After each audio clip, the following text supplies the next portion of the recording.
با آرمانجا بدەستخستنا ڕێبازی خۆ تێرکردن و خورتکردناواری چاندنیە لە باکوور و ڕۆژهەڵاتی سووریێ دەستەیە چاندنی و سەوالداریە دەست بە پرۆژەیە چاندنا 40,000 دارên zeytûnan li kantona Cizîrê kiriye.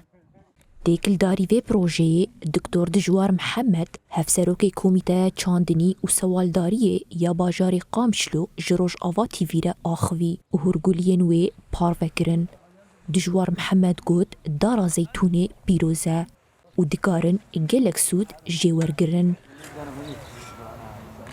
وافدارا هنا جناحية اقتصادي براستي يعني قلكي باشا ام تفدا زانن انه افداري هنا استفادة جتكن زيتوني وينا اجداري زيتونة وبشتي قد بيدا دبي زيتا زيتونة جيكي دشي مخلفاتي ويهن او مخلفاتي يعني تكفي قلكي مواد صناعي دا وكمنظفات دا ام تفدا زان بركي صابونه غار يا هري اساسية مادة زيتونة زيتا زيتونة قوتي ذهبي وتكفي مواد نديج دج وك درماني وك شكرنا درمانا وك مخابري هنا يعني قلكي براستي قلكي باشا.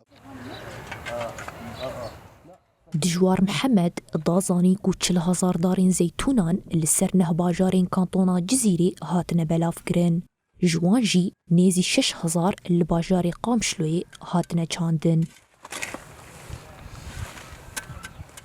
كمقاطعة جزيرة أفداري هنا هاتن دريا مجلس هامي آبوري ويا چاندنية دا وكا جوينة كي جمارة شكر براستي و أميفا داري هنا إينن تقريبا 40,000 دار مع زيتون مآنين وبلاف بون سر مستوى مقاطعة جزيرة بقشتي بلاف بون كبالنسبة قامش لورا تشتيقو ما چاند حاليا 6,000 دار ما چاندن.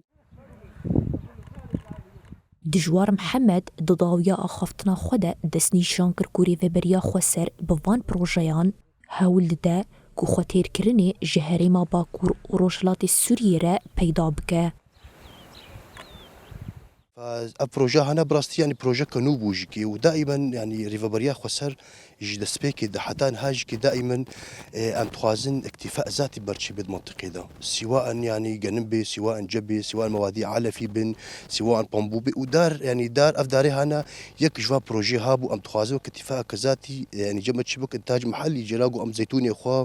وام زيتا زيتون ام داخل استيراد بكين مثلا جعفري طبعا متفدا زان عفرين شخاصي مشهوره بداري خو وبزيتوني خو بزيتا زيتونه ومناطق داخل جكانا ولويا.